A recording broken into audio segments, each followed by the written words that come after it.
GMA Roadwatch, serbisyong totoo ng GMA News.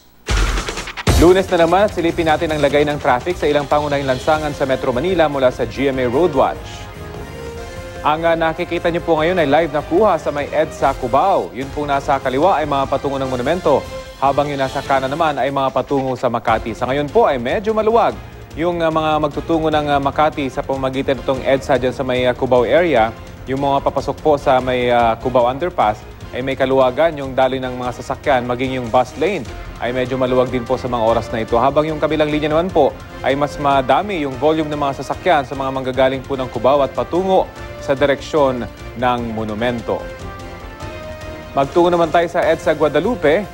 Yun po nasa kaliwa ay mga patungo ng Makati, habang yung nasa kanan ay patungo sa Boni area at diretso ng Quezon City. Sa ngayon po ay mabigat yung daloy ng mga sasakyan sa mga magtutungo po ng Quezon City pag kayo po ay galing ng Makati. Volume po yung daloy ng mga sasakyan dyan bago kayo makarating ng Guadalupe.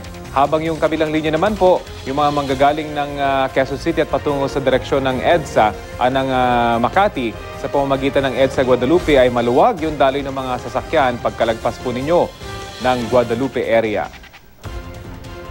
Alamin din natin ang usad ng trapiko sa tulong ng mga Wazer.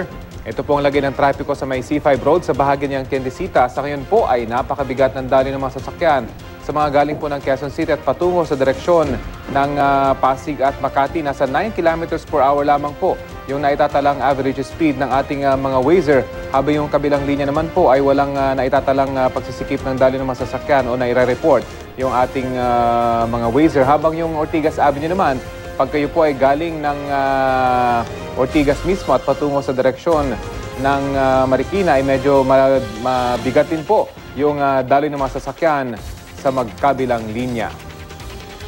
Yan po ang latest mula sa GMA Roadwatch. Magplano para sigurado, I am ready. Serbisyong totoo ng GMA News.